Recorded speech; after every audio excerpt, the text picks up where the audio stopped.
ছোট হোক বা বড়, রাজা হোক বা দরিদ্র, সমস্ত মানুষের মধ্যে একটা সামঞ্জস্য থাকে। সমস্ত মানুষের কাছে তার প্রশংসা অত্যন্ত গুরুত্বপূর্ণ।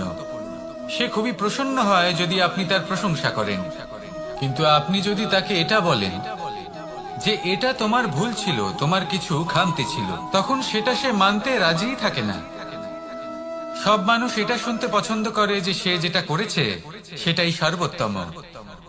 এবার আমি আপনাকে একটা কথা বলি, এ হলো নিন্দা, এ হলো প্রশংসা, আর এই হলো সত্য, যা সবার থেকে উচ্চস্থানীয়। সেই জন্য মানুষ আয়না দেখে।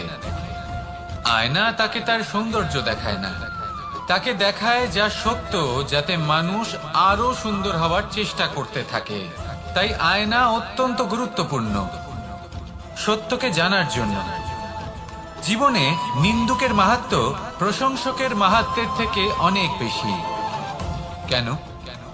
কারণ তারা আপনাকে আপনার খামতি দেখায়, আপনার ভুলগুলো বুঝিয়ে দেয়, আপনাকে একটা সুযোগ দেয় নিজেকে শুধরে নিতে, নিজেকে আরো শ্রেষ্ঠ করে তুলতে, যা প্রশংসক করতে পারে না। তাই জীবনে যদি কখনো নিন্দা করা হয়, তাকে ভালোবেসে গ্রহণ করুন, ধন্যাত্মক রূপে গ্রহণ করুন। যদি নিজেকে কোনো শিক্ষা দেওয়া সম্ভব হয় তাহলে অবশ্যই দিন। দেখবেন মন প্রসন্ন হয়ে বলবে, রাধা রাধা। মানুষ যখন কোনো শক্তি লাভ করে তখন সে নিজেকে বলশালী মনে করে। শক্তি লাভ করলেই তার মধ্যে অহংকার চলে আসে, অভিমান চলে আসে। তার কারণ হলো সে একটা সহজ কথা বুঝতেই পারে না। এই সব যা হচ্ছে সময়ের জন্য হচ্ছে। সময়ের থেকে বেশি বলশালী আর কেউ নেই। এই সময়ের জন্যই রাবণ ভক্তি দ্বারা কৈলাস পর্বত তুলে নিয়েছিলেন। আবার সেই সময়ের জন্যই, সেই কারণেই রাবণকে বধ হতে হলো। তার সাথে সাথে রাক্ষস কুলও ধ্বংস হয়েছিল এবং লঙ্কাও ভস্ম হয়ে গেছিল। দেখতে গেলে জন্ম থেকে মৃত্যু পর্যন্ত এই যে সময়, সেটাই হলো জীবন। কিন্তু তার মধ্যেও যা সময় আসে কোনো কারণেই আসে। সেই সময় আমরা যাপন করে কিছু শিখতে পারি। তাই আজ যে সময় আপনার হাতের কাছে আছে তাকে মুষ্টিবদ্ধ করে রাখুন, তাকে সামলে রাখুন, তাকে সংযত করে রাখুন, অনুভব করুন, তার থেকে কিছু শিখুন, তাকে কোনোভাবেই ব্যর্থ হতে দেবেন না। আর এটা জেনে রাখুন যে ভবিষ্যতে যা কিছু হতে পারে, যা কিছু হতে চলেছে, সেটা না আপনি জানেন আর না তা আপনার বশে রয়েছে। সেই জন্য আজ অহংকার বা অভিমান করে নিজের ভবিষ্যতের ক্ষতি করবেন না, সেই অনর্থ ঘটাবেন না। এটাই হলো সময়ের অর্থ। আসুন আমার সাথে ভালোবেসে বলুন, রাধা রাধা। গুরু, যিনি পথ দেখান, আমাদের জীবনে অত্যন্ত গুরুত্বপূর্ণ, অত্যন্ত আবশ্যক। কিন্তু কিছু মানুষ মনে করেন যে গুরুর কোনো প্রয়োজন নেই, কারণ এই সমগ্র জ্ঞান মানুষের অন্তরেই নিহিত রয়েছে। এবার প্রশ্ন এটাই, যদি সমস্ত জ্ঞান মানুষের অন্তরে নিহিত থাকে তাহলে গুরুর কি প্রয়োজন? আর যারা আজ পর্যন্ত গুরুকে মেনে এসেছেন তারা কি অনুচিত করেছেন? এর উত্তর আমি আপনাকে দেব একটা উদাহরণ দ্বারা। একটা কাঠ যা জ্বলনশীল, জ্বলনের ঊর্জা তার অন্তরে নিহিত রয়েছে, কিন্তু তার জ্বলনের জন্য বাইরে থেকে একটা অনুঘটকের প্রয়োজন হয়। এই অনুঘটকই হলেন আপনার গুরু। উত্তাপ যা একটা কাঠকে জ্বালাতে পারে, সেই উত্তাপ হলো গুরুর প্রচেষ্টা। যদি সেই গুরুই না থাকে, তার প্রচেষ্টাই না থাকে, তাহলে সেই সমস্ত জ্ঞান যা মানুষের অন্তরে নিহিত তা ব্যর্থ হয়ে যাবে। যদি আপনার সাথে আপনার গুরু থাকেন, আপনার পথ প্রদর্শন করেন, আপনার অন্তরের জ্ঞানকে বাইরে নিয়ে আসতে পারেন, তাহলে তাকে সম্মান করুন আর আমার সাথে ভালোবেসে বলুন, রাধা রাধা। বিপদ আপদ আপনাকে সন্ত্রস্ত করে রাখতে পারে, কিন্তু এই বিপদ প্রত্যেকের জীবনে কোনো না কোনো কারণে থাকে। এটা আপনাকে দেখায় যে আপনার মধ্যে কি খামতি রয়েছে, কেন রয়েছে।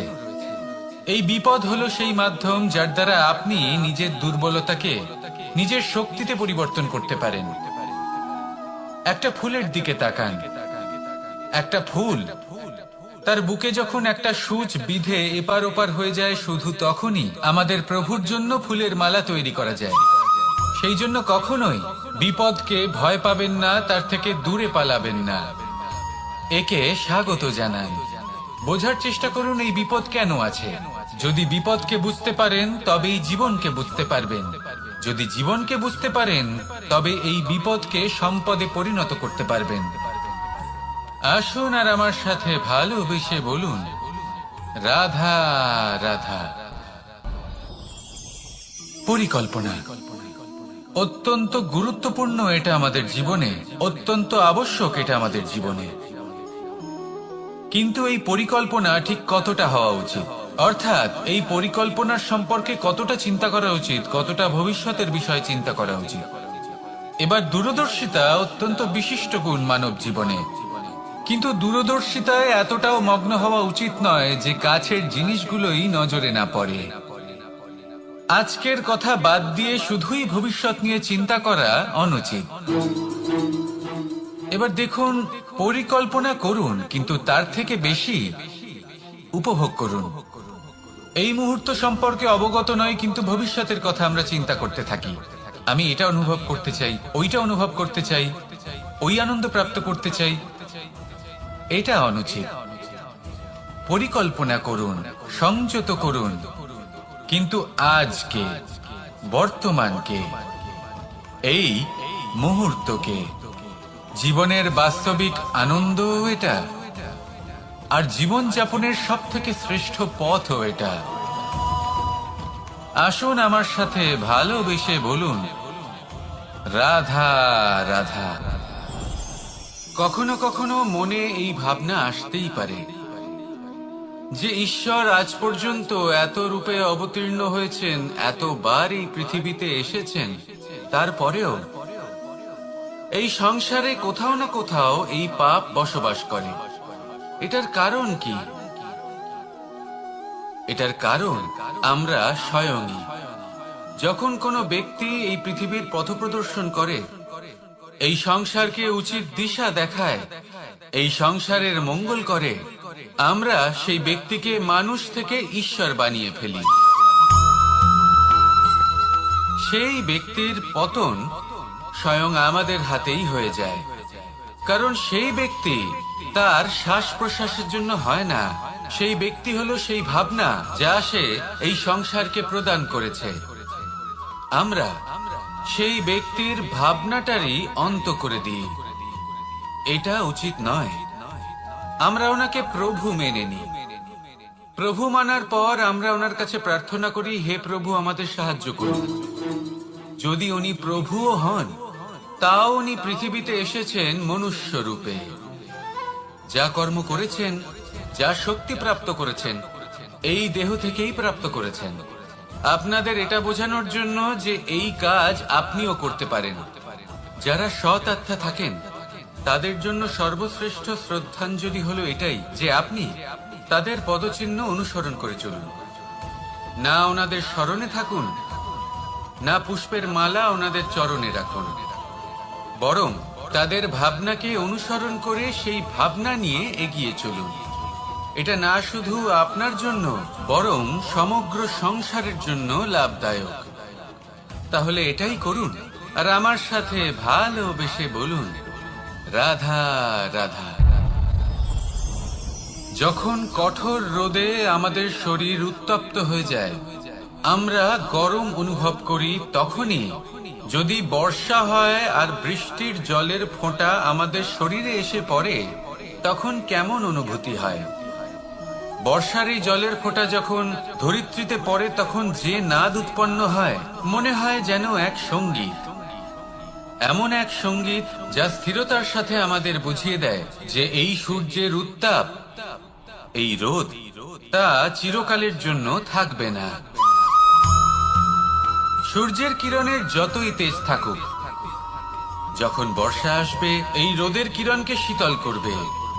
সূর্যের তেজ যতই বেশি হোক না কেন, কখনো না কখনো কালো মেঘ আসবে আর সূর্যকে ঢেকে দেবে। অর্থাৎ এই প্রকৃতি আমাদের শিক্ষা দেয় যে কারোর প্রকাশ, যে কারোর মেধা, চিরকাল টিকে থাকে না। এবার যদি কথা বলি অন্ধকারের বিষয়ে, তবে রাত্রির কালো অন্ধকারকে একটা জোনাকির আলো পরাজিত করে। অর্থাৎ অন্ধকারও চিরকালের জন্য বজায় থাকে না। এটা কি আমরা বুঝলাম? তবে আপনাদের দুটো সহজ প্রশ্ন করব। জীবনে যখন কিছুই আপনাদের সাথে চিরকাল থাকবে না, তাহলে অহংকার কি নিয়ে? আর জীবনে যদি প্রত্যেক দুঃখ, বিপদ, সমস্যা একটা সময় পর আপনাকে ছেড়ে চলে যায়, তাহলে পরাজয় মানবেন কেন? এই দুশ্চিন্তা ত্যাগ করুন, এই অহংকার ত্যাগ করুন, আসক্তি ত্যাগ করুন, আর আমার সাথে ভালোবেসে বলুন, রাধা রাধা। ভোজন। এই সংসারে যেই হোক না কেন, কোনো মানুষ হোক, কোনো প্রাণী হোক, কোনো কীট হোক বা কোনো বনস্পতি হোক, প্রত্যেকের জন্য ভোজন অতি আবশ্যক। কারণ ভোজন থেকেই শক্তি পাওয়া যায়, আর সেই শক্তি দিয়েই সংসারের, আমাদের জীবনের সমস্ত কার্য করা যায়। এবার এমন এক ধরনের শক্তি হয় যা শীতের ঋতুতে সূর্য থেকে আমরা পেয়ে থাকি, আর আরেক ধরনের উত্তাপ হয় যা দিয়ে ভোজন রান্না করা হয়, সুস্বাদু নানান ধরনের ভোজন। এবার অত্যন্ত গুরুত্বপূর্ণ হলো যে ব্যক্তি সেই ভোজন বানাচ্ছেন তার মানসিক পরিস্থিতি, এবং সেই ব্যক্তি যিনি ভোজন গ্রহণ করছেন তার মানসিক অবস্থা। যখনই আপনি ভোজন বানাচ্ছেন, তখন ভালোবাসার সাথে কাজটা করুন, ধন্যাত্মক ভাব নিয়ে, সৎ ভাবনার সাথে। কারণ আপনার এই মানসিক স্থিতি শক্তির আকারে সেই খাদ্যের সাথে মিলে মিশে যায়। আর যখনই আপনি ভোজন গ্রহণ করছেন, তখন সদ্ভাবনার সাথে, প্রসন্নতার সাথে গ্রহণ করুন, ধন্যাত্মক ভাব নিয়ে। যদি আপনি প্রসন্নতার সাথে রান্না করেন, প্রসন্নতার সাথে খাদ্য গ্রহণ করেন, তাহলে আপনি প্রসন্নই থাকবেন, আর মন সুপ্রসন্ন হয়েই বলবে, রাধা রাধা। কখনো কোনো চাতক পাখিকে দেখেছেন? কথায় আছে যে বছরে মাত্র একবার সে তার তৃষ্ণা মিটিয়ে থাকে, আর তাও আকাশে ভেসে থাকা মেঘের দ্বারা ঘটানো বৃষ্টির জলের ফোঁটা থেকে। আর কোথাও থেকে সে তার তৃষ্ণা পূরণ করে না। সারা বছর সে নিদারুণ গরম সহ্য করে, তীব্র শীতও সহ্য করে, শুধু এই আশা নিয়ে যে বছরে একবার অন্তত সেই মেঘের ঘন ঘটা হবে, বৃষ্টি হবে, আর সে তার তৃষ্ণা নিবারণ করবে। এটা আসলে কি? এটা আসলে বিশ্বাস। সেই বিশ্বাস যে বছরে একবার সেই মেঘ আসবে তৃষ্ণা নিবারণ করতে। যেমন দেখুন, একটা সূর্যমুখী ফুল সারা রাত অন্ধকারের সাথে যুদ্ধ করে, কারণ তার বিশ্বাস যে ভোরবেলায় সূর্য তাকে অবশ্যই দর্শন দেবেন। সেটাও বিশ্বাস ছিল যার উপর ভরসা করে মনু একটা নৌকা নিয়ে বেরিয়ে পড়েছিলেন এবং সমস্ত সৃষ্টিকে প্রলয়ের হাত থেকে বাঁচিয়েছিলেন। সেটাও ছিল ভালোবাসার প্রতি বিশ্বাস, যার উপর ভরসা করে বানর এবং ভাল্লুক সেনা নিয়ে শ্রীরাম আক্রমণ করেছিলেন সমস্ত বরদানপ্রাপ্ত অসুরগণ এবং রাক্ষসগণের লঙ্কায়, এবং জয় লাভ করেছিলেন। এই বিশ্বাসই হলো এই বিশ্বের আশা। বিশ্বাস রাখুন যে আপনি হলেন সর্বশ্রেষ্ঠ এবং শুধুই নিজের কর্ম করতে থাকুন। এই বিশ্বাসের আশাই আপনাকে প্রতি মুহূর্তে বল প্রদান করবে।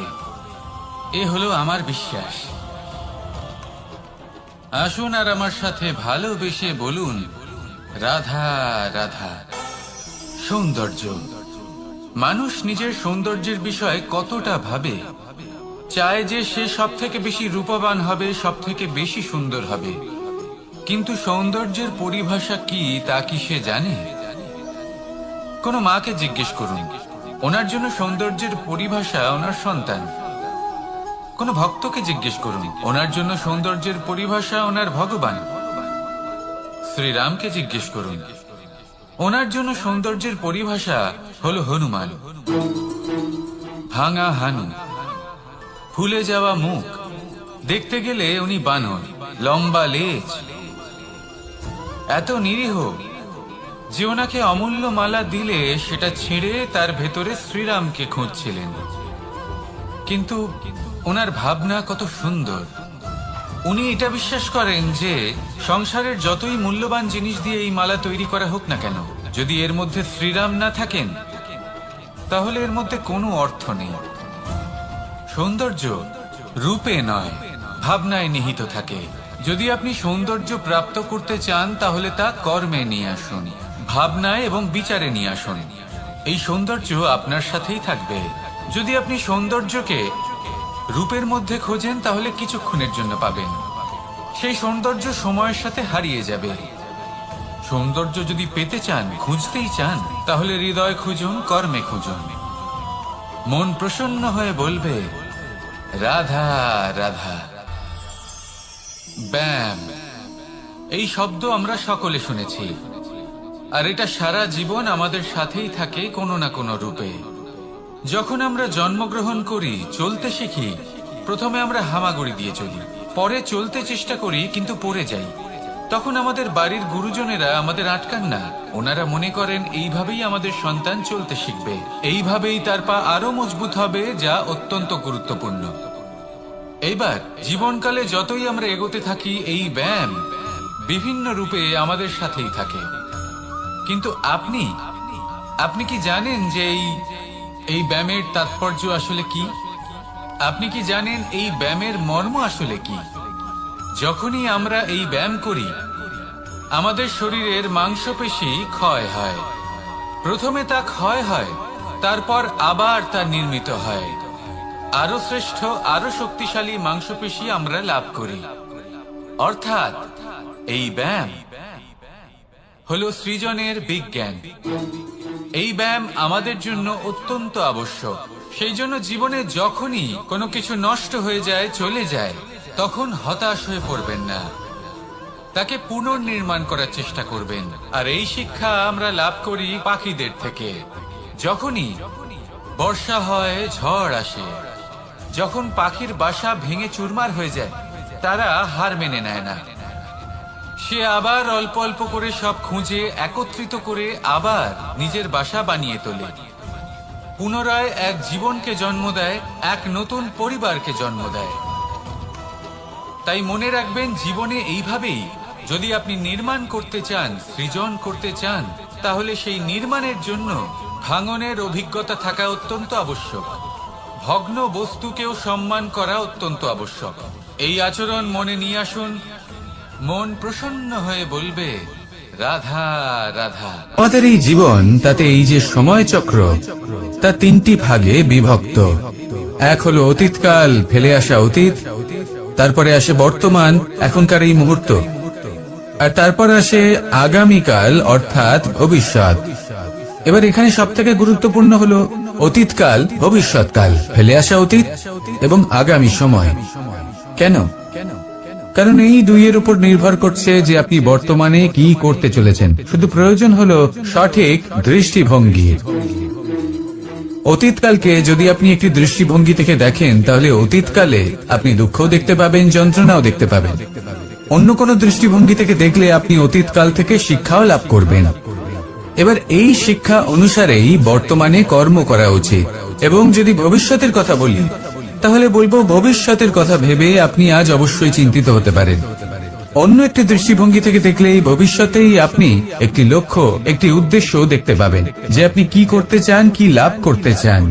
এবার সেই অনুসারে বর্তমানে কর্ম করা উচিত, ভবিষ্যৎ এবং অতীতকাল অনুসারে। এভাবেই যদি জীবনে কর্ম করতে থাকেন, আপনার এই বর্তমানের দিনগুলো আপনি একটু নতুন ভাবে বাঁচতে পারবেন। এভাবেই যদি জীবনে এগোতে থাকেন, তাহলে আপনার জীবনে আনন্দের উদ্ভব হতে কেউ বাধা দিতে পারবে না। আসুন আমার সাথে ভালোবেসে বলুন রাধা রাধা। পরিকল্পনা অত্যন্ত গুরুত্বপূর্ণ, এটা আমাদের জীবনে অত্যন্ত আবশ্যক, এটা আমাদের জীবনে। কিন্তু এই পরিকল্পনা ঠিক কতটা হওয়া উচিত, অর্থাৎ এই পরিকল্পনার সম্পর্কে কতটা চিন্তা করা উচিত, কতটা ভবিষ্যতের বিষয় চিন্তা করা উচিত। এবার দূরদর্শিতা অত্যন্ত বিশিষ্ট গুণ মানব জীবনে, কিন্তু দূরদর্শিতায় এতটাও মগ্ন হওয়া উচিত নয় যে কাছের জিনিসগুলোই নজরে না পড়ে। আজকের কথা বাদ দিয়ে শুধুই ভবিষ্যৎ নিয়ে চিন্তা করা অনুচিত। এবার দেখুন, পরিকল্পনা করুন, কিন্তু তার থেকে বেশি উপভোগ করুন। এই মুহূর্ত সম্পর্কে অবগত নয়, কিন্তু ভবিষ্যতের কথা আমরা চিন্তা করতে থাকি। আমি এটা অনুভব করতে চাই, ওইটা অনুভব করতে চাই, ওই আনন্দ প্রাপ্ত করতে চাই। এটা অনুচিত। পরিকল্পনা করুন, সংযত করুন, কিন্তু আজকে, বর্তমানকে, এই মুহূর্তকে, জীবনের বাস্তবিক আনন্দ এটা, আর জীবন যাপনের সব থেকে শ্রেষ্ঠ পথও এটা। আসুন আমার সাথে ভালোবেসে বলুন, রাধা রাধা। মানুষ কখনো কখনো সময়কে নিয়ন্ত্রণ করতে চেষ্টা করে, কখনো কখনো সময়ের গুরুত্ব বুঝতে পারে না। এটা ভাবে যে এই কিছু মুহূর্ত কেটে যাক, একে অতিবাহিত করি, তাহলে কি বা হবে, কয়েকটা মুহূর্ত মাত্র। কিন্তু তা নয়। আজকের একটা মুহূর্ত ভবিষ্যতের অনেক বড় পরিবর্তনের ভিত হতে পারে। আজকের একটা মুহূর্ত আপনার ভবিষ্যৎকে উজ্জ্বল করে তুলতে পারে। সেই জন্য ছোট ছোট মুহূর্তগুলিকে অদেখা করবেন না। সময়কে কাজে লাগান, পূর্ণরূপে কাজে লাগান। এবার যদি আপনি কাউকে সাহায্য করতে চান আর সেই কারণেই যদি থেমে থাকেন, তাহলে ঠিক আছে, কারণ আপনি কাউকে সাহায্য করে তার জীবনকে আরো ভালো করে তুলতে চাইছেন, আরো শ্রেষ্ঠ করতে চাইছেন। এই পুণ্য, এই কর্ম ফিরে আপনার কাছেই আসবে আর আপনার জীবনকে শুভ করে তুলবে। কিন্তু যদি আপনি আলস্যের কারণে থেমে থাকেন এবং কিছুই না করেন, সময় নষ্ট করেন, তাহলে কিন্তু একটাই ঘটনা ঘটবে, আপনার ভবিষ্যৎ বিপদগ্রস্ত হয়ে পড়বে, আর কিছুই নয়। সেই জন্য এটা বোঝা প্রয়োজন যে কখন থামতে হবে এবং কেন থামতে হবে। যদি আপনার থামার কারণ এবং সময় অনুচিত হয়ে থাকে, তাহলে আপনার ভবিষ্যৎ কখনোই উচিত হতে পারে না। সেই জন্য সময়কে সম্মান করুন আর পূর্ণ ব্যবহার করতে শিখুন। আর আমার সাথে ভালোবেসে বলুন, রাধা রাধা। বিপদ আপদ আপনাকে সন্ত্রস্ত করে রাখতে পারে, কিন্তু এই বিপদ প্রত্যেকের জীবনে কোনো না কোনো কারণে থাকে। এটা আপনাকে দেখায় যে আপনার মধ্যে কি খামতি রয়েছে, কেন রয়েছে। এই বিপদ হলো সেই মাধ্যম যার দ্বারা আপনি নিজের দুর্বলতাকে নিজের শক্তিতে পরিবর্তন করতে পারেন। একটা ফুলের দিকে তাকান। একটা ফুল, তার বুকে যখন একটা সূচ বিঁধে এপার ওপার হয়ে যায়, শুধু তখনই আমাদের প্রভুর জন্য ফুলের মালা তৈরি করা যায়। সেই জন্য কখনোই বিপদকে ভয় পাবেন না, তার থেকে দূরে পালাবেন না, একে স্বাগত জানান। বোঝার চেষ্টা করুন এই বিপদ কেন আছে। যদি বিপদকে বুঝতে পারেন, তবেই জীবনকে বুঝতে পারবেন। যদি জীবনকে বুঝতে পারেন, তবেই এই বিপদকে সম্পদে পরিণত করতে পারবেন। আসুন আর আমার সাথে ভালোবেসে বলুন, রাধা রাধা। জীবনে সব থেকে বেশি গুরুত্বপূর্ণ বস্তু কি? বাড়ি, বাহন, সোনা, ধন। যদি আমি সত্যি বলি, তাহলে জীবনের সব থেকে বেশি গুরুত্বপূর্ণ বস্তু কোনো বস্তুই নয়। যদি কিছু গুরুত্বপূর্ণ থাকে, তাহলে তা হলো অনুভূতি, করুণা, মিত্রতা, মাতৃত্ব, বাৎসল্য, আর সব থেকে বেশি গুরুত্বপূর্ণ ভালোবাসা। নিজেদের এই জীবনে যদি আপনি শুধুমাত্র বস্তুর খেলাতে মেতে থাকেন, তাহলে জীবনে আনন্দ কখনোই থাকবে না। নিজের এই জীবনকে অনুভূতির পীঠস্থান বানিয়ে তুলুন। এই মন প্রসন্ন হয়ে বলবে, রাধা রাধা। সাগরের ঢেউ সমুদ্র তটে ধাক্কা খেয়ে, পাথরের সাথে ধাক্কা খেয়ে তার আকার বদলে দিতে পারে। বিভিন্ন আকারের পাথরে এদের ঘষে ঘষে গোলাকার বানিয়ে দিতে পারে, কিন্তু এই সাগরের ঢেউ এদের নিজেদের আকার কখনো বদলায় না। কিন্তু এমন কেন? কারণ এরা বিচ্ছিন্ন হয়েও আবার একত্রিত হতে জানে। অর্থাৎ যখন এরা বিচ্ছিন্ন হয়, তখন মতভেদ অবশ্যই, কিন্তু আবার একত্রিত হওয়া হলো এদের একতার প্রতীক। দেখুন, ঝগড়াঝাঁটি, তর্ক বিতর্ক, মতভেদ এগুলো জীবনের অভিন্ন অঙ্গ, কিন্তু এদের কখনো মনে প্রবেশ করতে দেবেন না। যদি মনে প্রবেশ করেও ফেলে, তাদের মনে ঘর করতে দেবেন না, এদের বের করে ফেলুন। এই ঝগড়াঝাঁটি, তর্ক বিতর্ক, মতভেদ এদের সারা জীবন সাথে নিয়ে চলবেন না। যদি একসাথে নিয়ে চলতে চান, তাহলে সকলকে একসাথে নিয়ে চলুন, ঢেউয়ের মতো। একতায় বিশ্বাস রাখুন। একসাথে মিলে যদি এগোতে থাকেন, তাহলে অনেক দূর পৌঁছবেন, নয়তো শুধু দূরের কথা ভেবেই যাবেন। কি চান সেই সিদ্ধান্ত আপনারই। আসুন আর আমার সাথে ভালোবেসে বলুন, রাধা রাধা। এই সাগর হলো বিশাল। কথায় আছে যে জীবনের উৎপত্তি সাগর থেকেই হয়েছে। কথাটা ঠিকও। এই সাগরই আমাদের ভিন্ন ভিন্ন ধরনের বনস্পতি প্রদান করেন, মণি এবং মুক্ত প্রদান করেন। আমরা কতটা তুচ্ছ সেই বিষয়ে আমাদের উপলব্ধি ঘটান, আমাদের প্রেরণা প্রদান করেন, যাতে আমরাও সাগরের মতো বিশাল হয়ে উঠতে পারি। এই সাগরের অনেকগুলো গুণ আছে যা আমরা শিখতে পারি। আজ আমি কথা বলবো একটা বিশেষ গুণের বিষয়। বেশিরভাগ মানুষ মালিন্য, নোংরা পদার্থ, নোংরা বস্তু, অপদ্রব্য এই সাগরে ভাসিয়ে দেন। কিন্তু সাগর এই পদার্থ নিজের মধ্যে একত্রিত করে রাখেন না, এই সব নিজের ভেতর থেকে বাইরে বের করে দেন। এ হলো অত্যন্ত শ্রেষ্ঠ একটা গুণ। কিন্তু এই কাজকেও সার্থক করার জন্য সাগরেরও একটা তটের প্রয়োজন পড়ে, যেখানে সাগর এই সব বস্তু বাইরে বের করে ফেলতে পারে। আর মানুষও ভিন্ন কিছু নন। দেখুন, মানুষেরও তো একটা তটের প্রয়োজন পড়ে। এই তট, তিনি হয়তো আমাদের গুরু হতে পারেন, আমাদের মা বাবা হতে পারেন, ভাই বা মিত্র হতে পারেন, বা হয়তো সেই সমস্যাগুলি যার থেকে আমরা দূরে পালিয়ে যাচ্ছি। কারণ যখন আপনি এই সমস্যাগুলির সম্মুখীন হবেন, শেষ পর্যন্ত আপনি শিক্ষাই পাবেন। সব থেকে বেশি গুরুত্বপূর্ণ এই মনকে পবিত্র রাখা। আর তার জন্য একটাই উপায় আছে, এই মন তার মন্থন করা। যদি এই মনের মন্থন করেন, তাহলে পূর্ণরূপে পবিত্র হবেন। আর এই মন, আপনি তো জানেনই, প্রসন্ন হয়ে বলবে, রাধা রাধা। যদি আমি আমার চোখ বেঁধে কোনো একটা নির্দিষ্ট দিকে নিজের সমস্ত শক্তি প্রয়োগ করে ছুটে যাই, তাহলে কি হবে? আমি কোথাও ধাক্কা খেতে পারি, নিজের ক্ষতি করতে পারি, কোথাও পড়ে যেতে পারি, তাই না? অর্থাৎ এটা নিশ্চিত এই কাজ আমার করা উচিত নয়। কিন্তু আজকের দিনে প্রত্যেকটা মানুষ এই কাজই করছেন, তাই না? কোনো কাজ করার পূর্বে সেই কাজের বিষয়ে সম্পূর্ণ তথ্য কোথায় সংগ্রহ করছেন? শুধু এটুকু জানেন যে এই কাজটা করলে কত ধন অর্জন করবেন আর কত নাম হবে, আর ব্যাস সামনে এগিয়ে যান। এটা উচিত নয়।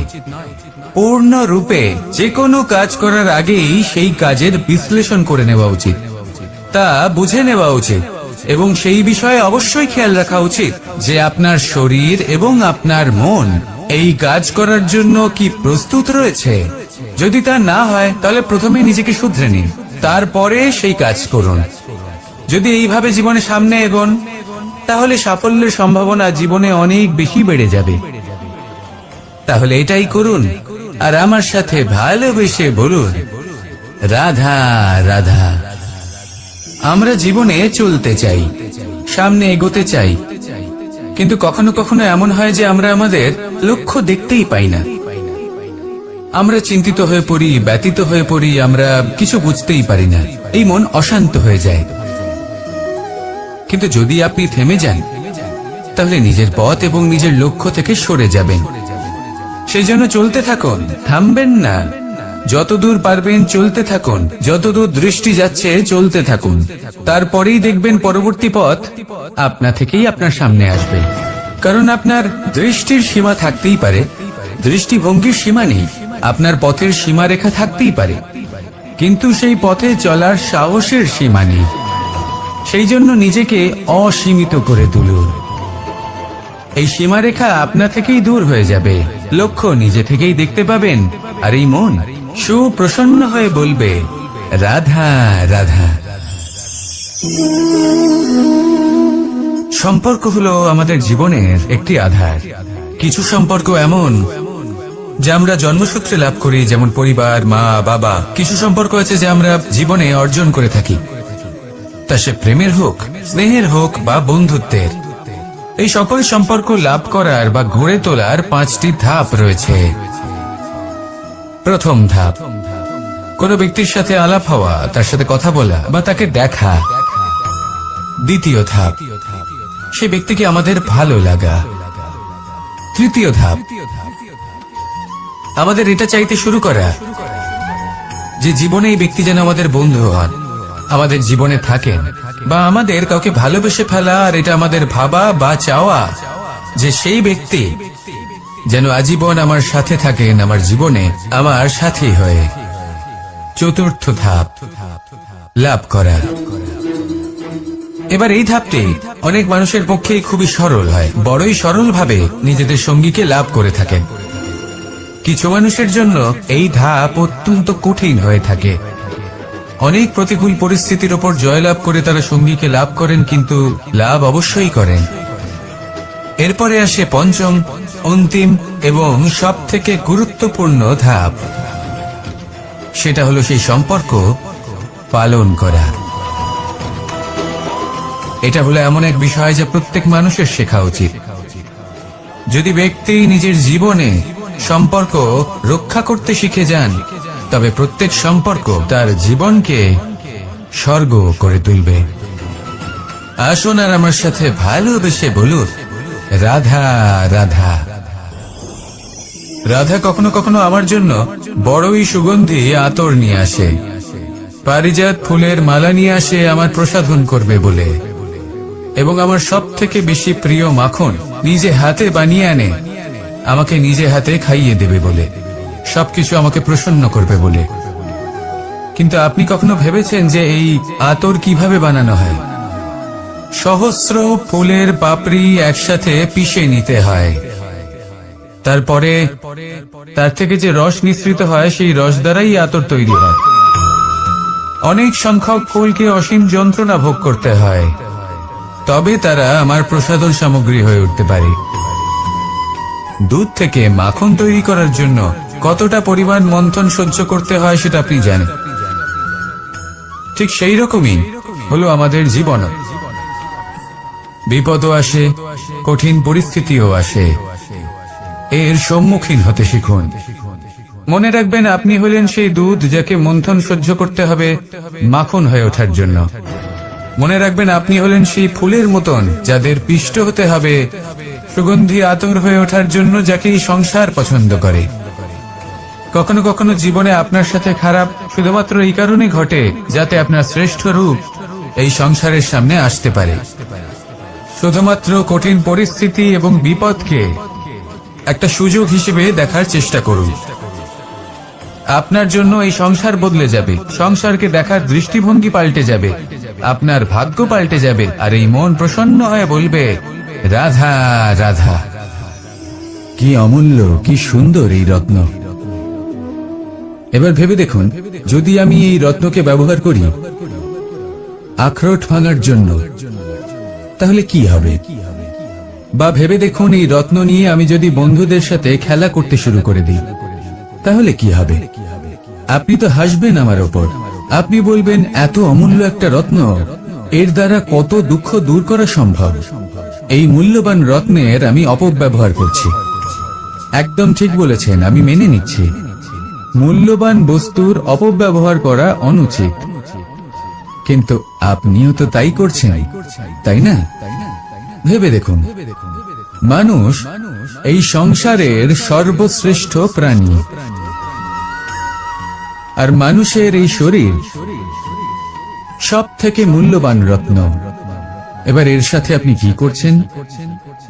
অপব্যবহার করছেন না, নিজের স্বাস্থ্যের যত্ন নিচ্ছেন না, আপনি অনুচিত পথে চলছেন শুধুমাত্র ধন অর্জন করার জন্য, পাপ কাজ করছেন, কি না করছেন? এটা অপব্যবহার নয়? ভেবে দেখুন আমরা এই মানব শরীরের সাথে কি করতে পারি। যদি এর আমরা সদ্ব্যবহার করি তাহলে অনন্ত পুণ্য অর্জন করতে পারি, যার দ্বারা শুধুই নিজেকে নয় বরং আমাদের আশেপাশের সকলকে সন্তোষ প্রদান করতে পারি। তাই সংকল্প নিন এটাই যে মানব শরীরের আমি সদ্ব্যবহার করব, পুণ্যের পথে চলব, সকলের মঙ্গলের জন্য, সকলের প্রসন্নতার জন্য। এই কর্ম করুন, এই পথে চলতে থাকুন। এই মন সন্তোষ বোধের সাথে বলবে রাধা রাধা। এই সংসারের সব থেকে বড় শক্তি আসলে কি? দৈহিক শক্তি, ভৌতিক শক্তি, রাজনৈতিক শক্তি, স্বর্ণের শক্তি, বিদ্যার শক্তি নাকি মায়ার শক্তি, ভক্তির শক্তি নাকি নিরাশক্তির শক্তি? এই সংসারের সব থেকে বড় শক্তি হলো হাসি মুখে। যদি আপনি এবং আমি এমন কোন সময় হাসতে পারি যেখানে মুখে হাসি আসা প্রায় অসম্ভব, তাহলে বিশ্বাস করুন এই সংসারে কেউ আপনাকে ভাঙতে পারবে না। এটা কিছুটা সেই রেশমের কীটের মতো, যে চারিদিক থেকে নিজেকে ঢেকে রাখে একটা খোলসের মধ্যে থাকে কিন্তু জীবিত থাকে। এই হাসি মুখ এটা শুধুমাত্র একটা আবেগ নয়, এটা সংসারের যে কোনো অভাব দূর করে। অভাব আশার, অভাব বিশ্বাসের। এই হাসি আপনার অন্তরে আশার আলো জাগ্রত করে আর এই সংসারের হতাশা দূর করে দেয়। তাই কঠিন থেকে কঠিনতর পরিস্থিতিতেও মুখে হাসি বজায় রাখুন।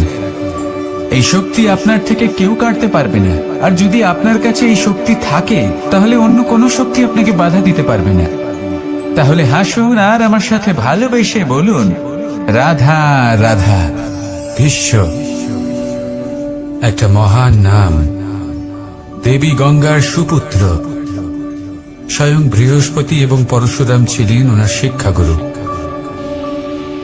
অত্যন্ত মহান যোদ্ধা ছিলেন, কিন্তু এই মহান যোদ্ধা ইনি ইতিহাসে আজ পর্যন্ত সেই সম্মান পেলেন না যার উনি যোগ্য ছিলেন। কারণ নির্বাচন। রাজ সিংহাসনের সেবা করার প্রতিজ্ঞা নিয়েছিলেন উনি। এবার রাজ সিংহাসনে যেই বসুক না কেন তার সেবা করা, তার প্রত্যেক আদেশ পালন করা, এটাই ছিল ওনার প্রতিজ্ঞা। তা সেই ব্যক্তি উচিত হোক বা অনুচিত, সে উচিত পথে চলুক বা অনুচিত পথে চলুক, সুপাত্র হোক বা কুপাত্র, উনি তার সেবা করতে থাকলেন, তার প্রত্যেক আদেশ পালন করতে থাকলেন, নিজের প্রতিজ্ঞা পালন করতে থাকলেন। ধৃতরাষ্ট্র নেত্রহীন অবশ্যই ছিলেন, কিন্তু এতটাও নেত্রহীন ছিলেন না যে উনি প্রজাদের চোখের জল, ধর্ম অধর্ম দেখতে পাবেন না। উনি সব বুঝতে পারতেন। আর এদিকে ভীষ্ম নিজে প্রতিজ্ঞাবদ্ধ হয়েছিলেন। দুর্যোধন অনুচিত পথে চালিত হচ্ছিল, তাও উনি তাকে সঙ্গ দিতে থাকলেন। আর পরিণামস্বরূপ আজ পর্যন্ত ইতিহাসে উনি সেই স্থান পেলেন না, সেই সম্মান পেলেন না যার যোগ্য উনি ছিলেন। যদি আপনি কোনো প্রতিজ্ঞা করে থাকেন তা সে যতই কোনো উচিত কারণের জন্য হোক না কেন, যদি আস্তে আস্তে সময়ের সাথে সেই প্রতিজ্ঞা আপনাকে অনুচিত পথে চালিত করে অধর্মের পথে নিয়ে যায়, পাপের পথে নিয়ে যায়, তাহলে সেই প্রতিজ্ঞা ভঙ্গ করা অত্যন্ত আবশ্যক। সময় অনুসারে নিজেকে বদলানো আবশ্যক, নয়তো এই প্রতিজ্ঞা আপনাকে দিয়ে পাপ কর্ম করাবে, কুকর্ম করাবে আর আপনার বিনাশের কারণ হবে। আসুন আমার সাথে ভালোবেসে বলুন রাধা রাধা। আমার দাদা আমাকে অনেকবার বলেছেন, কানাই তুমি তো স্বয়ং নারায়ণ, তুমি এক তড়িতেই সবকিছু এমনি ঠিক করে দাও না কেন? এবার দাদাকে কি করে বোঝাবো? আচ্ছা আপনি নিজেই ভেবে দেখুন, সিংহকে জঙ্গলের রাজা বলা হয়, কিন্তু সিংহ শুধুমাত্র তার ইচ্ছে প্রকাশ করলেই কোনো হরিণ কি নিজেই হেঁটে তার কাছে আসবে? নিজেই কি রাজি হয়ে যাবে তার আহার হওয়ার জন্য? না, কখনোই না। যে কোনো কাজকে সফল করে তোলার জন্য আপনাকে চেষ্টা করতে হবে, পরিশ্রম করতে হবে, যাতে সেই কাজ ভালোভাবে সম্পন্ন হয়। শুধু ইচ্ছে দিয়েই কোনো কার্যসিদ্ধি হবে না। ইচ্ছে থেকে স্বপ্ন তৈরি হয়, তবে সেইগুলো সফল করতে গেলেও আপনাকে পরিশ্রম তো করতেই হবে। মনে করুন আপনার ইচ্ছে হলো খেতে, আর কোনো দয়ালু ব্যক্তি এসে আপনার সামনে খাবার রেখে দিল। তাও তা খেতে গেলে পরিশ্রম আপনাকেই করতে হবে। যদি ভালোবাসার ইচ্ছে থাকে তাহলে ও নিঃস্বার্থ নিষ্পাপ মনে ভালোবাসবে। দেখুন, আপনি স্বপ্নে অবশ্যই উঠতে পারেন, কিন্তু এই পৃথিবীতেই আপনাকে বেঁচে থাকতে হবে। আর যদি এই ধরিত্রীতে আপনি এগিয়ে যেতে চান, তাহলে এই ভূমিকে পা দিয়ে আপনাকে পেছনে ঠেলতেই হবে। রাধা রাধা। কিছু শেখা অত্যন্ত গুরুত্বপূর্ণ। এবার কি কি শিখতে হবে সেই সব শেখানোর জন্য অনেক শিক্ষক রয়েছেন, কিন্তু কি শিখবেন না আর কি করবেন না এটা আমাদের নিজের অভিজ্ঞতা দিয়ে শিখতে হয়। কিন্তু তার মানে এটা নয় যে যদি আপনাকে শিখতে হয় যে আগুনের তাপ কতটা, আপনাকে আগুনের মধ্যে হাত দিতে হবে। না, অন্য কারোর অভিজ্ঞতা দ্বারাও শিখতে পারেন। প্রশ্ন শুধুমাত্র একটাই যে আপনি কি শিখতে চান নাকি চান না। যদি আপনি এটাই ভাবেন যে আমি শুধুই নিজের অভিজ্ঞতা দ্বারাই শিখতে চাই, তাহলে জীবনকাল ছোট মনে হবে, অনেক কিছুই শিখতে পারবেন না। তাই নিজের সাথে সাথে বড়দের অভিজ্ঞতার দ্বারাও শেখা শুরু করে দিন। এই সংসারের অভিজ্ঞতা দ্বারা শিখতে শুরু করে দিন। আর এটা নিশ্চিত রূপে শেখা আবশ্যক যে কখন কি করবেন না, কোথায় থামতে হবে আর কোথায় থামবেন না। তাহলে আসুন আর আমার সাথে ভালোবেসে বলুন, রাধা রাধা।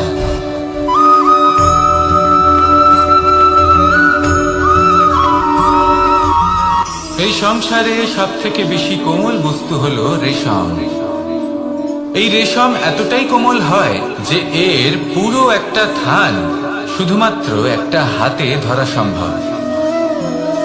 কখনো ভেবে দেখেছেন এই রেশম কিভাবে হয়? একটি কীট তার লালার দ্বারা উৎপন্ন হয়। এই কীট সেই রেশমকে পাক দিতে থাকে, পাক দিতেই থাকে, দিতেই থাকে, আর আস্তে আস্তে তার মধ্যেই জড়িয়ে পড়ে। শেষে ওর এই সুন্দর অমূল্য সৃষ্টি রেশমের এই সুতো তার নির্মাণ কার্য পূর্ণ হয়, কিন্তু তাতেই ও নিজে বন্দী হয়ে যায়। নিজেরই মায়াজালের এই বন্দী গৃহে নিজেই ফেঁসে যায়। এবার এই সুতোকে ব্যবহারযোগ্য করে তোলার জন্য এই কীটগুলিকে এই কবচের সাথেই ফুটন্ত জলে ফেলে দেওয়া হয়। এই সংসারে যদি আমাদের স্বপ্ন এই সংসারের দুঃখ হরণ করার জন্য, এই সংসারে সুখ বিতরণ করার জন্য হয়, তবেই আমাদের প্রগতি সম্ভব। যদি আমাদের এই স্বপ্ন শুধুই আমাদের এবং আমাদের স্বার্থ সিদ্ধির জন্য হয়, তাহলে এই স্বপ্ন আমাদের অন্ধ করে দেবে, আমাদের অন্ধকারের পথে নিয়ে যাবে, আর আমরাও সেই কীটের মতো হয়ে যাব। নিজেদেরই মায়াজালে আমরা নিজেই ফেঁসে যাব, আর শেষে আমরা যদি কিছু লাভ করি তা হবে একাকিত্ব, অন্ধকারময় মৃত্যু। তাই স্বপ্ন অবশ্যই দেখুন, কিন্তু এমন ভাবে স্বপ্ন দেখবেন না যে তার এই বন্দিগৃহে আপনি নিজেই ফেঁসে গেলেন। স্বপ্ন দেখুন পরোপকারে।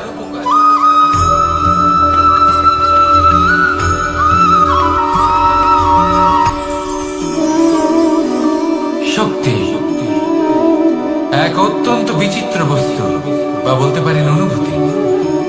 পিতা সবসময় চান যেন তিনি তার শক্তি পুত্রকে। আসুন আপনাকে সহজে বোঝাই। যদি আপনি সুপাত্র হন আর আপনাকে শক্তি দেওয়া হয়, তাহলে আপনি সেই শক্তির গুরুত্ব বুঝবেন, কোথায় সেই শক্তি প্রয়োগ করা উচিত সেটা বুঝবেন। আর এটা যেহেতু অর্জন করা শক্তি হবে, সেই শক্তির অপব্যবহার হবে না। কিন্তু যদি এই আপনি কুপাত্র হন আর যদি আপনাকে এই শক্তি দেওয়া হয় তাহলে কি হবে? দেখতে গেলে এই শক্তি আপনি দান হিসেবে পেয়েছেন, তাই না? আপনি এই শক্তির গুরুত্ব বুঝবেন আর না এর প্রয়োগ আপনি জানবেন। তার অপব্যবহার হওয়া সুনিশ্চিত। তাই যদি আপনি কোনো শক্তি অর্জন করতে চান তাহলে আগে তার যোগ্য হয়ে উঠুন, পুত্র নয় পাত্র হয়ে উঠুন। আর আমার সাথে ভালোবেসে বলুন, রাধা রাধা।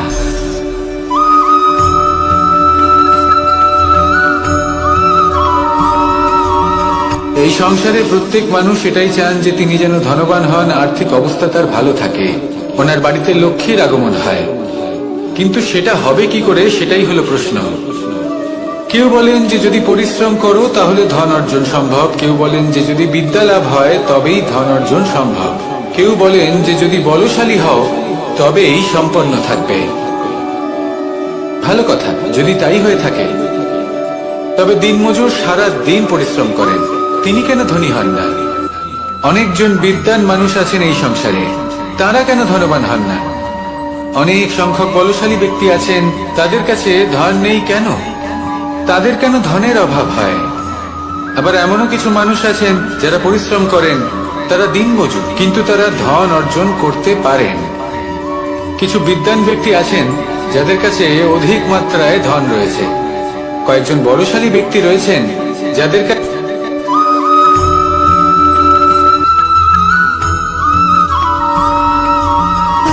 সুখ, দুঃখ এবং শক্তি, এই তিন হলো এই সংসারের ত্রিদেবের মতো। আমাদের জীবনে যা কিছু ঘটছে এই তিনটির ভিত্তির উপরেই হচ্ছে। আসলে এই সংসারের একটা নিয়ম আছে, যখনই আপনি কিছু লাভ করেন এই সংসার আপনার পরীক্ষা নেয়। এটা জানার জন্য আপনার পরীক্ষা নেয় যে আপনি যা কিছুই লাভ করেছেন আপনি কি আদৌ সেটার যোগ্য কি না। ঠিক সেইভাবেই এই সুখ, দুঃখ এবং শক্তি আপনার পরীক্ষা নিয়ে থাকে। যখন সুখ আসে তখন সে আপনার পরীক্ষা নেয় যে আপনার মধ্যে অহংবোধ জাগ্রত হয়নি তো। যদি অহংবোধ চলে আসে তাহলে সুখ সেখানেই সঙ্গ ত্যাগ করে। দুঃখ আপনার ধৈর্যের পরীক্ষা নিতে থাকে, আর যদি আপনার মধ্যে ধৈর্য না থাকে তাহলে এটা আপনাকে আরো বেশি দুঃখের গভীর অন্ধকারে ঠেলে দেবে। সেখানে শক্তি পরীক্ষা নেয় আপনার বিনম্রতা। যদি আপনি বিনম্র না হন তাহলে হয় এই শক্তি আপনার সঙ্গ ত্যাগ করবে, নয় এই শক্তি বিনম্রতার অভাবে আপনার পতনের কারণ হতে পারে। এই সংসারে যে কোনো ব্যক্তি যিনি এই পরীক্ষায় উত্তীর্ণ হয়ে থাকেন এই জীবনে তিনি সাফল্য লাভ করেন। আসুন আমার সাথে ভালোবেসে বলুন, রাধা রাধা।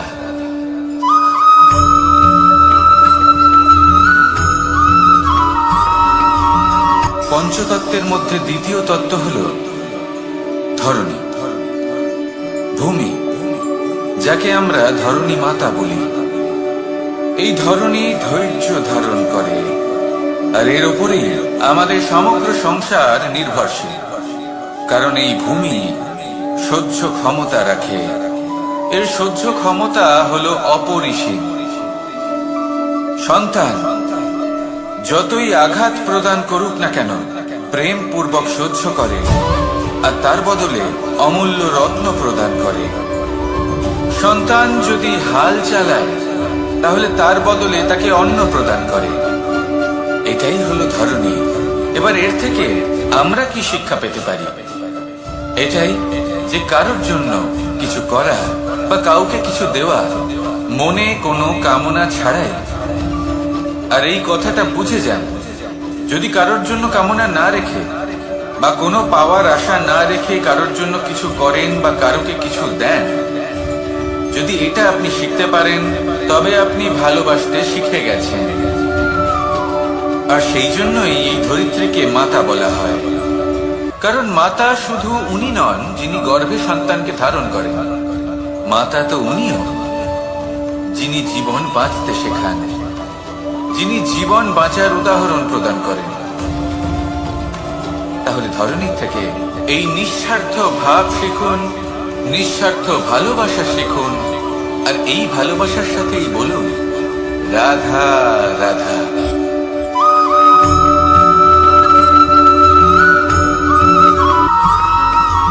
মানুষ জন্মগ্রহণ করে, তার সাথে ভয়েরও জন্ম হয়। ছোটবেলা থেকেই আমাদের মনে কোনো না কোনো প্রকারের ভয় থেকেই যায়। কেউ এই বিষয়ে ভয় পায় যে তার কোনো বস্তু তার থেকে দূরে চলে যাবে, কেউ এই বিষয়ে ভয় পায় যে আমি নিজেকে হারিয়ে ফেলব, কেউ এই ভেবে ভয় পায় যে আমার প্রিয়জনেরা তারা যেন আমার থেকে দূরে না চলে যায়, কেউ এই ভেবে ভয় পায় যে আমরা যেন পথ না হারিয়ে ফেলি, আদি ইত্যাদি। কিন্তু সত্যি কথা বলতে ভেবে দেখুন এই ভয় বাস্তবে কি? শুধুই একটা মনস্থিতি, আর কিছুই নয়। যা কিছু আপনি জীবনে পেয়েছেন তা একদিন আপনাকে হারাতে হবে। এই জীবন হলো আপনারই, কিন্তু তাও একদিন সমাপ্ত হবে। তাই ভয় পেয়ে কি লাভ? এই ভয় শুধু আপনাকে জীবন যাপন করা থেকে বাধা দিচ্ছে, আর কিচ্ছু নয়। পথ হারিয়ে ফেললেই বুঝতে পারবেন যে নতুন পথ কিভাবে বানাতে হয়। কিছু মানুষকে জীবন থেকে হারালে তবেই আপনি বুঝবেন যে আপনার আপনজনকে। এই ভয়ের কারণে ভীত হয়ে থাকবেন না। এই তারা নক্ষত্র অন্ধকারের অভাবে গুরুত্ব হারায়। শিবকেও মহাদেব হওয়ার জন্য বিষপান করতে হয়েছিল। প্রত্যেক পরিস্থিতি, প্রত্যেক সাফল্য আপনার পরীক্ষা নেবে, তাতে উত্তীর্ণ হওয়া হলো আপনার কর্ম। যখনই আপনি ভয় পাবেন বা সংকটের সম্মুখীন হবেন, তখন সাহসের সাথে তার সম্মুখীন হন।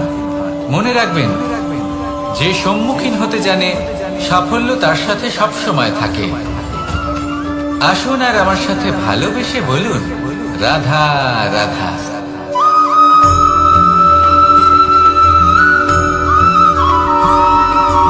জীবনে অগ্রসর হওয়ার জন্য আমাদের কাকে প্রয়োজন হয়? মাতা পিতা, বন্ধু, প্রেম, সাহায্য, অর্থ, পরিশ্রম, আশা। ভিন্ন ভিন্ন মানুষ ভিন্ন ভিন্ন বিকল্প চয়ন করে। যদি আমি আপনাকে বলি, তাহলে জয় আর পরাজয়ের মন্ত্র দুটো শব্দের উপর নির্ভর করে, মেনে নেওয়া আর দৃঢ় হওয়া।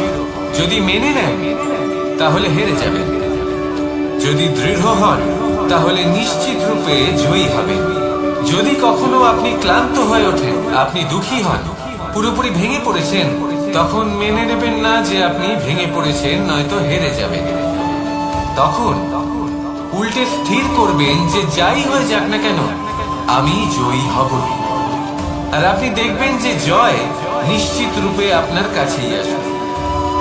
তাহলে এই কথা মনে রাখবেন আর আমার সাথে ভালোবেসে বলবেন রাধা রাধা।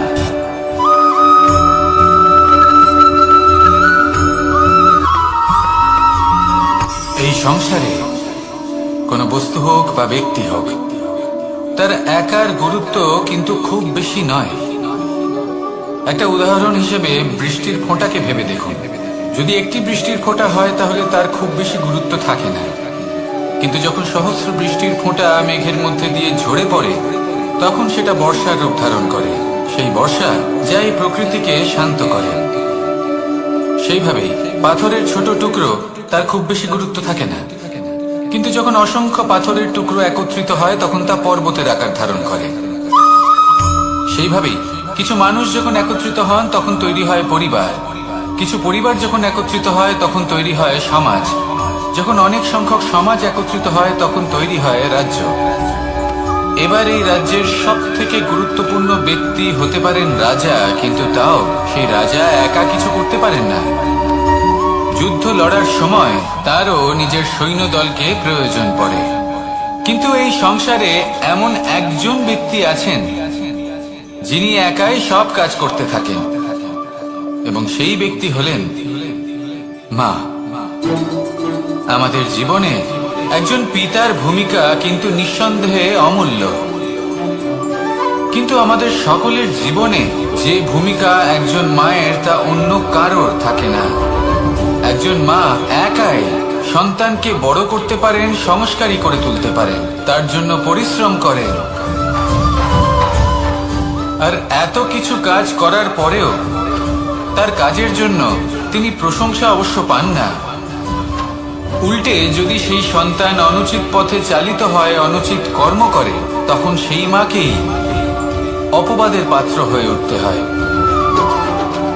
আমাদের জীবনে মায়ের যোগদান কতটা সেটা বুঝুন। আপনাকে বড় করে তোলার জন্য উনি কতটা পরিশ্রম করেছেন সেটা বুঝুন। আজ থেকে, এখন থেকে, এই মুহূর্ত থেকে মাকে সম্মান করতে শিখুন। যখন সময় পাবেন, যখন সুযোগ হবে, তখন তার প্রশংসা করুন। ওনারও ভালো লাগবে। আর মায়ের এই মমতার জন্য, তার এই ভূমিকার জন্য আসুন সবাই মিলে আমরা তাকে প্রণাম করি। আর সকলে মিলে ভালোবেসে বলি, রাধা রাধা।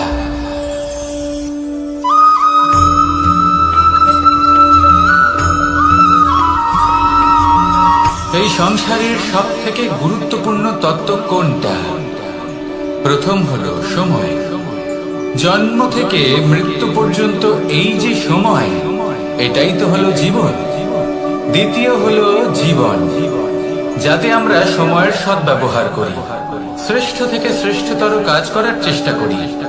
বহু বছরের এই পরম্পরা, এই সংস্কৃতিকে এগিয়ে নিয়ে যাওয়ার চেষ্টা করি। এই সংসারে আমরা অংশগ্রহণ করতে চেষ্টা করি। তৃতীয় হলো ধন, সেই ধন যা প্রত্যেক ব্যক্তি অর্জন করতে চেষ্টা করেন। এবার এই তিনটি তত্ত্বের মধ্যে একটা সামঞ্জস্য আছে, সমান ব্যাপার আছে। সে ধনই হোক বা সময় হোক বা হোক জীবন। আর সেই সমান ব্যাপার হলো যে যদি আপনি এটা গণনা করতে থাকেন তাহলে তা কমতে থাকে, যদি আপনি এটা ব্যবহার করেন তাহলে তা বাড়তে থাকে। একে সংগঠিত করে রাখতে চেষ্টা করলে এ হাত থেকে ফসকে যায়। কিন্তু যদি আপনি একে সামনে রাখতে শিখে যান, তাহলে এমন কাজ করবেন যাতে সংসারের সাথে সাথে পরবর্তী প্রজন্ম লাভবান হবে। যদি কিছু শিখতে চান তাহলে সামলাতে শিখুন, গণনা করা বা সংগঠিত করা নয়। আসুন আর আমার সাথে ভালোবেসে বলুন, রাধা রাধা।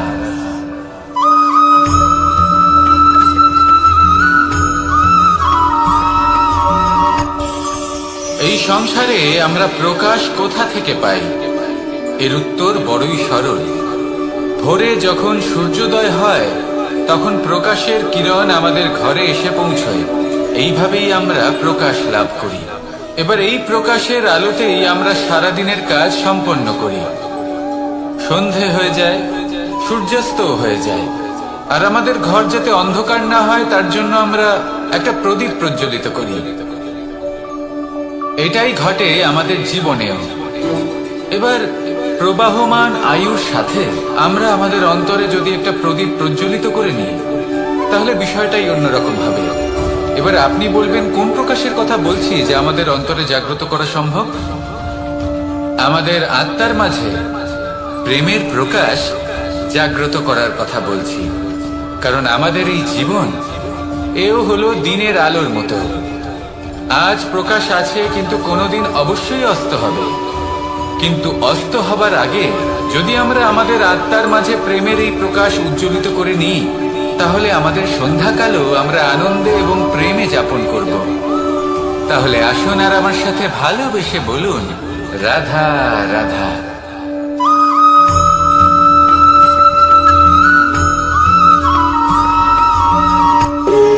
যখন মানুষের মৃত্যু হয় তখন কি হয়? অনেক সংখ্যক মানুষ শোক পালন করতে চলে আসেন। যে ব্যক্তি মৃত্যু লাভ করেছেন তার অনেক বস্তু থাকে যেগুলো তার প্রিয়, যেগুলো তিনি ব্যবহার করেছেন। তার শয্যা, তার বস্ত্র, তার আভূষণ সবকিছু তার থেকে বিচ্ছিন্ন করা হয় এবং খালি হাতে তাকে শ্মশানের উদ্দেশ্যে রওনা করা হয়। আমি আপনাকে এই প্রশ্ন করতে চাই, আপনি এই সংসারে কি অর্জন করেছেন? ধন, সম্পত্তি, বস্ত্র, আভূষণ, এই সব কিছু যে আপনি অর্জন করেছেন, আপনার মৃত্যুর পরে তা আপনার থেকে দূর হয়ে যাবে। এর উত্তর হলো একটাই, আপনার কর্ম। শুধু সেটাই আছে যা একান্ত আপনার, আর শুধু সেটাই এই সংসার থেকে চলে যাওয়ার পরেও সংসারেই জীবিত থাকবে। যদি আপনি দুষ্কর্ম করেন তাহলে এই সংসার আপনাকে একটি অনুচিত উদাহরণ হিসেবে মনে রাখবে যে এই ব্যক্তি খুব পাপী ছিল, অনুচিত কর্ম করতেন। যে পথে তিনি চলেছেন সেই পথে কারোর চলা উচিত নয়। সেখানেই যদি আপনি সৎকর্ম করেন তাহলে সংসার চিরকাল এটাই বলবে যে খুব ভালো মানুষ ছিলেন, সবাইকে ভালোবাসতেন, সবাইকে সাহায্য করতেন, আমার খুব প্রিয় মানুষ ছিলেন। এটাই হলো শ্রেষ্ঠ কর্ম। সেই জন্য জীবনে শুধুমাত্র ধন সম্পত্তি আভূষণ এই সব অর্জন করতে গিয়ে নিজের মনোনিবেশ করবেন না। শ্রেষ্ঠ কর্ম করুন। সংসার থেকে চলে যাওয়ার পরেও এই কর্মই এই সংসারে আপনাকে জীবিত রাখবে। আসুন আমার সাথে ভালোবেসে বলুন, রাধা রাধা।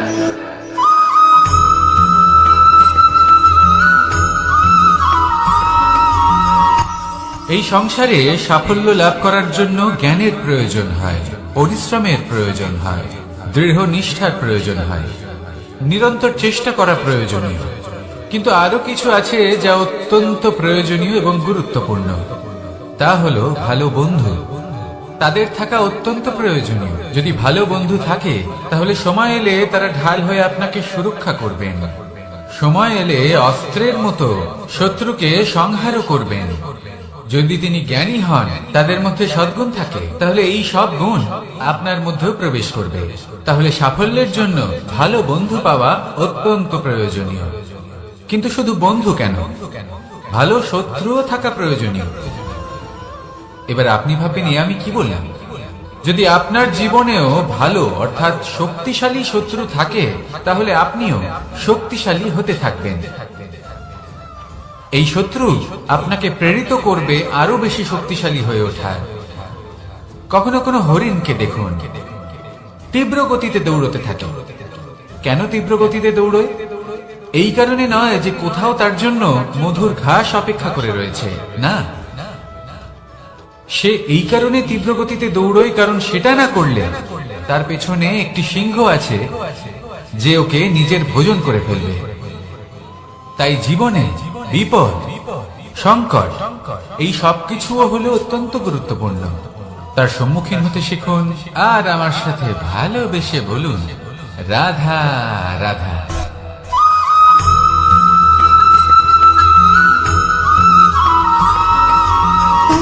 সুখ, দুঃখ এবং শক্তি, এই তিন হলো এই সংসারের ত্রিদেবের মতো। আমাদের জীবনে যা কিছু ঘটছে এই তিনটির ভিত্তির উপরেই হচ্ছে। আসলে এই সংসারের একটা নিয়ম আছে। যখনই আপনি কিছু লাভ করেন, এই সংসার আপনার পরীক্ষা নেয়।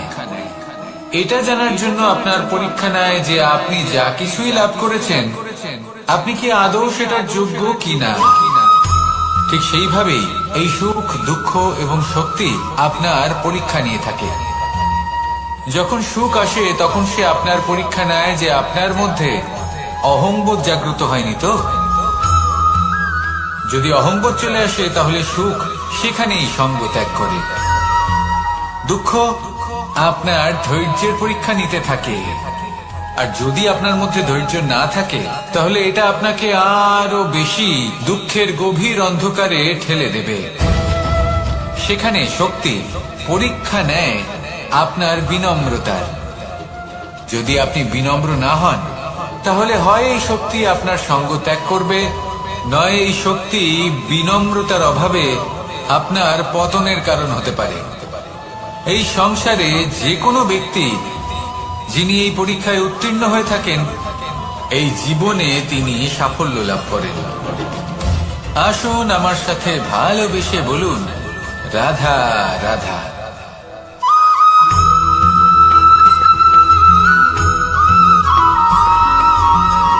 পুরুষার্থ।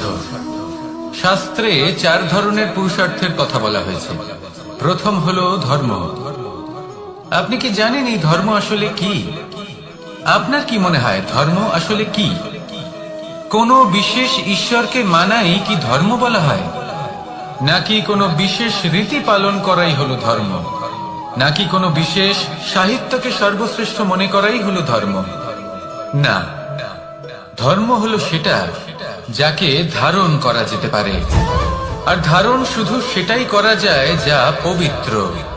পবিত্র শুধু তাকেই বলা হয় যা নিঃস্বার্থ, যার মধ্যে শাসন করার কোনো ইচ্ছে নেই,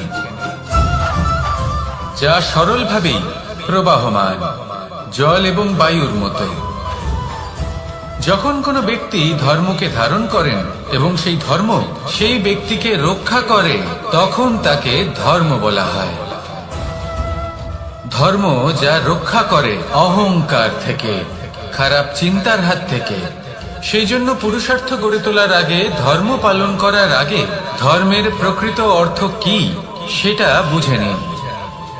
এটা জেনে রাখুন যে সমস্ত ধর্মের আধার, সমস্ত ধর্মের ভিত শুধুমাত্র ভালোবাসা।